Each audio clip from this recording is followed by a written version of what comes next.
wala bu assemblée bu fa waree am liggéey ñu jox ko ay indemnité yu koy permettre mu def liggéeyam te du ko enrichir mais kooku daf koy leer ne situation du changer tant que situation baykat yi de manière générale changé wu kon kooku ku fa andi lu baaxul ci baykat du ci ànd loolu lay wax ne kon il nous faut aller aussi vers la gratuité du mandat parlementaire avec de simples indemnités de session plafonnées pour éviter les et justement pour revenir sur la loi bi nga xam ne moo dure sur les peines l'initiateur ou bien les initiateurs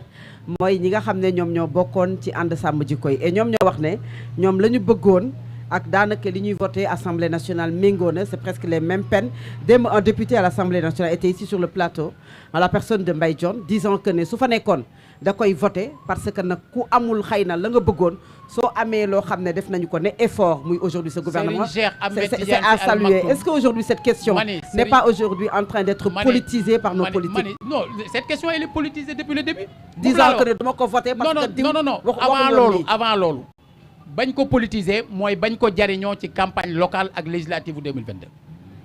dama ni Serigne Cheikh Ahmed Tidiane Sy Al Maktoum dafa wax ni maanaam tey ji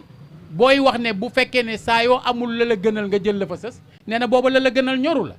se contenter de ce que l'on a est bien trop ordinaire pour se justifier devant l'admirable principe de ce que l'on veut li am ba am mooy tey nit ñi dañu war di toogaat di jàngataat di seet nan la ñuy fexee ba suñu société bii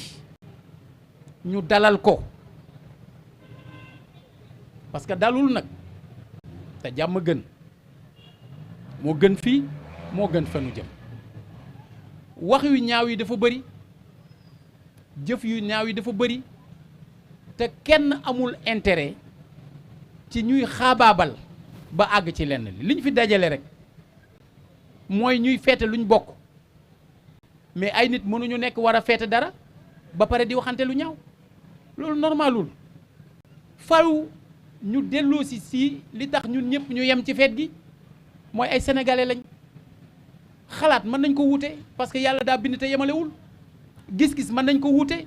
parce que nit ñi bokkuñu fu jaar-jaar bokkuñu fuñ jóge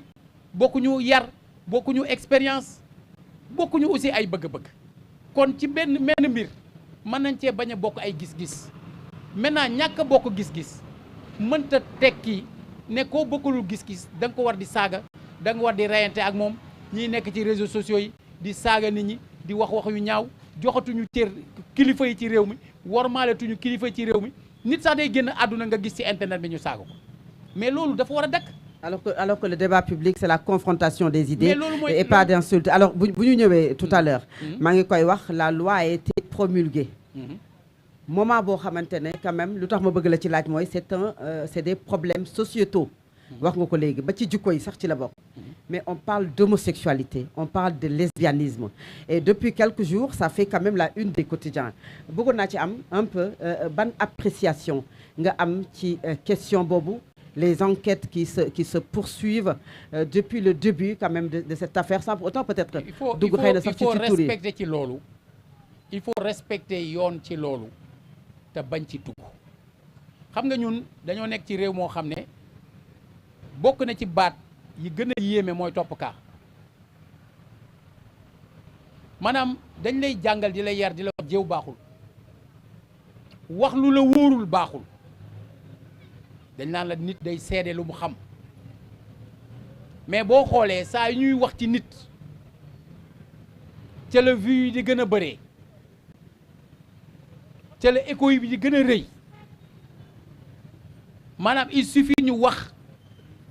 ñaawteef ci benn nit léegi mu wër àdduna tout de suite ku ci nekk jóg ne moo dégg nga nangam mais loolu c'est dans notre société et ça fait partie de yi nga xam dañ ko war a extirper ngir lan ngir ay nit yoo xam ne dañ leen woo di leen enquête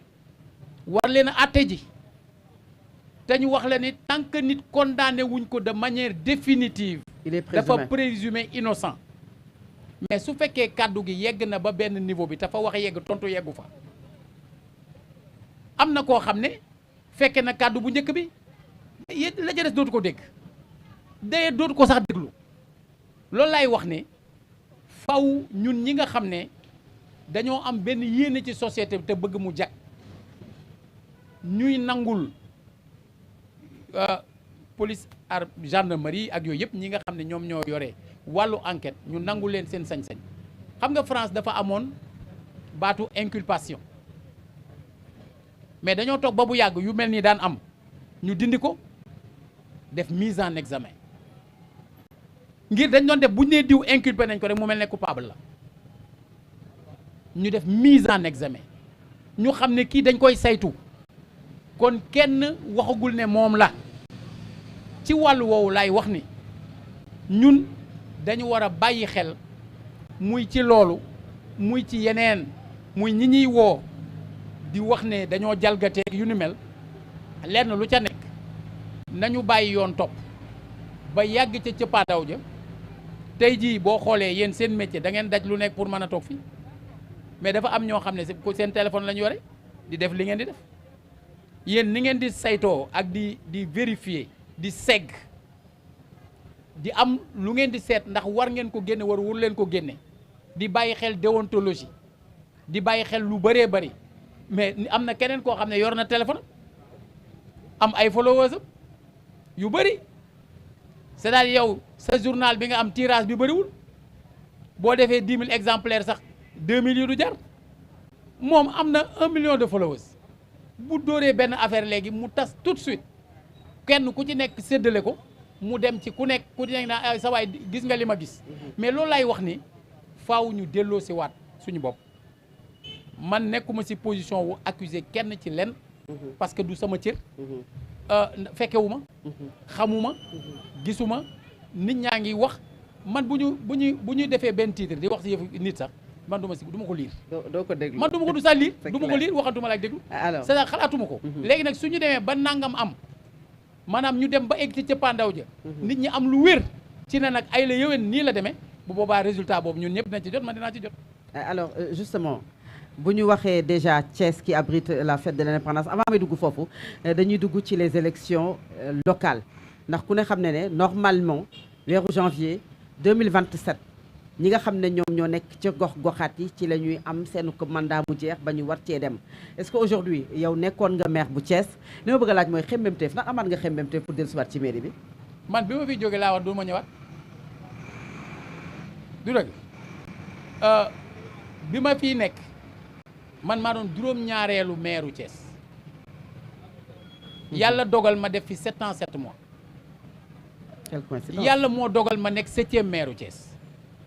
waxtu bi ma koy nekk yàlla moo dogal Serigne Cheikh Sidi Makhtar nekkoon 7e xalif yokk sooror yi 7 def fi 7 ans 7 mois donc bu 7 ans 7 mois yooyu Cheikhul Khadim defoon ca Gabon bu matee mooy jeexal naa ci mission la woon maintenant mënu ma jeexal ci Thiès parce que fii laa bokk.